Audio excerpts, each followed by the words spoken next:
All right, let's talk about what's going on with BYU football. And if you missed it last night, bit of a surprise, and I'll admit I was surprised by it, but BYU got a commitment. It's their first in this portal window, but he is not a portal addition. He is actually a junior college addition, and that is Daunte Bell. Now, he comes to BYU by way of Mount San Antonio College, which is down in Southern California, one of the more elite junior college football programs down there in Southern California. And looking at this, you're thinking, okay, does that mean that Bear Bachmeier is leaving? No, I wouldn't be concerned about Bear Bachmeier leaving, because I truly believe if Bear were leaving, we'd already have heard rumors, all kinds of stuff about that.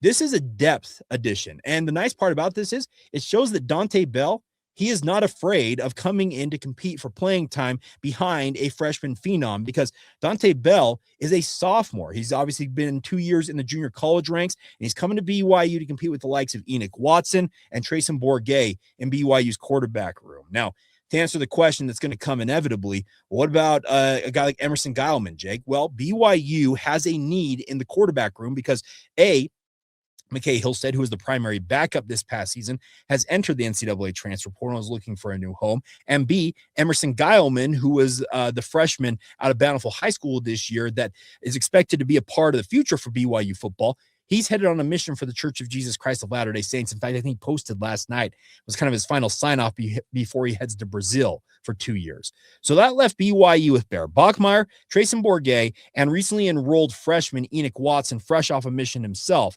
in Argentina, or no, it's Chile, I believe.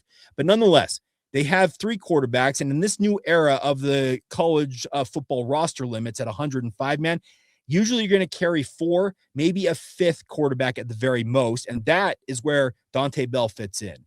Came to BYU on a visit just yesterday, checked things out, and by all accounts, really enjoyed his time. In fact, I reached out to him via social media, and I'll give you the direct quote that he gave to me about what he liked about BYU, and he said this, quote, "It just felt like home right when I got here. Everyone is so nice, very helpful, and they're making the process so easy." That's great to hear.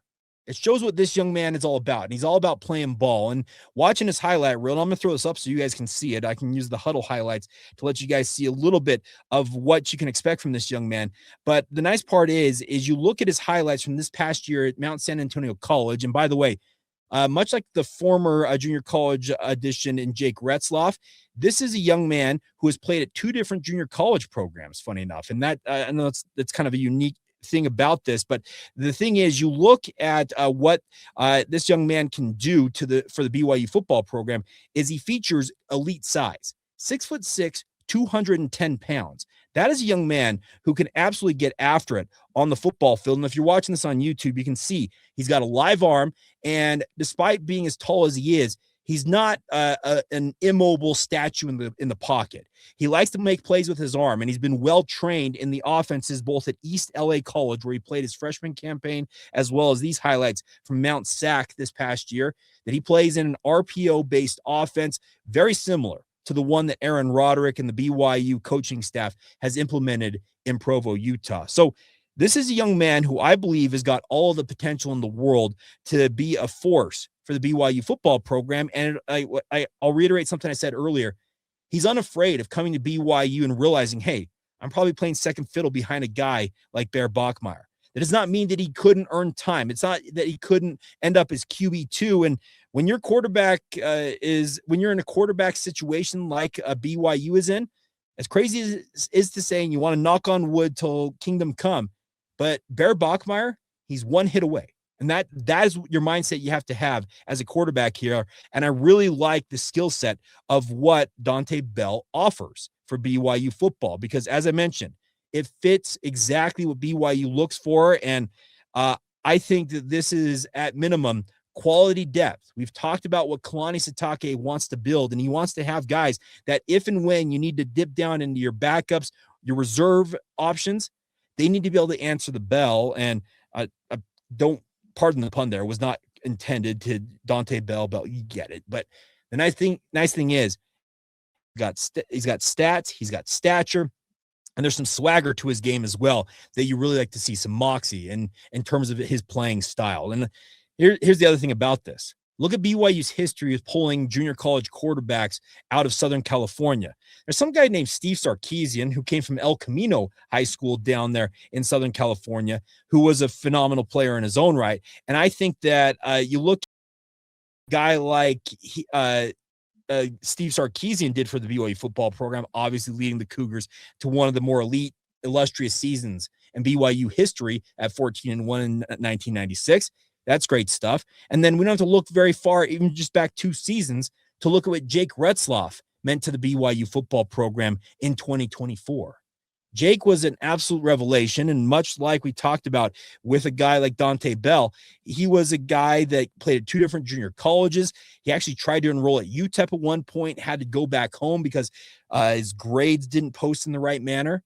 So it kind of shows what BYU's been able to do mining talent out of Southern California, and that's just another badge on the resume or gold star on the resume of Aaron Roderick. Aaron coaches elite quarterback play, and we've seen that for many, many years now as BYU's offensive coordinator. Look at Zach Wilson. Look at Jaren Hall. Look at Kedon Slovis. Look at Jake Retzlaff. Now look at Bear Bachmeier. And if you're a guy like Daunte Bell and he walks in to meet you down there at Mount San Antonio College and says, "Hi, my name's Aaron Roderick. Here is my track record. Here's my resume. You interested in coming and play for us?" Yeah, I think every young man would be like, "Yeah, I got some interest in that." And the track record you can point back to, like I said, Steve Sarkisian. You can look at what Jake Retzlaff did, and you can point to that and say, "We know how to work you into the system." And you come in here and work, and we're going to give you every opportunity to earn playing time, to earn a backup role, and fill out this quarterback room and give us the depth we feel like we need to chase a college football playoff berth, a Big 12 title, and accomplish everything that you as a football player and we as a football program hope to accomplish. So I hope it works out. I hope it is a match made in football heaven here between Daunte Bell and the BYU football program. And if he never even sees the field outside of garbage time for BYU football, I still hope that he reiterates his statement there that everybody's been so friendly, made the process easy, and that he takes away a positive experience from BYU and takes that with him, whatever he ends up doing in football or in life beyond that. Because as we all know, football ends for these young men, and it ends usually much faster and much less pleasant than any of them would have liked. But the nice part is BYU can boast that they obviously let you play elite football, but beyond that, you can be an elite person as well and experience a lot of that as a member of the BYU football program. And it doesn't hurt that bad to have that in your back pocket in terms of what you're trying to sell out there on the market. So congratulations to Daunte Bell and his family. Obviously looking forward to seeing him compete in spring ball. I would imagine that he's going to be enrolling here at BYU very, very quickly. Maybe I wasn't able to clarify with him before I went with this, had to record this podcast, if he plans to enroll mid-year, but his stats and otherwise say mid-year enrollee. So in theory, could see him in spring ball. If not, we'll see him in the summer and obviously heading into training camp coming up this August.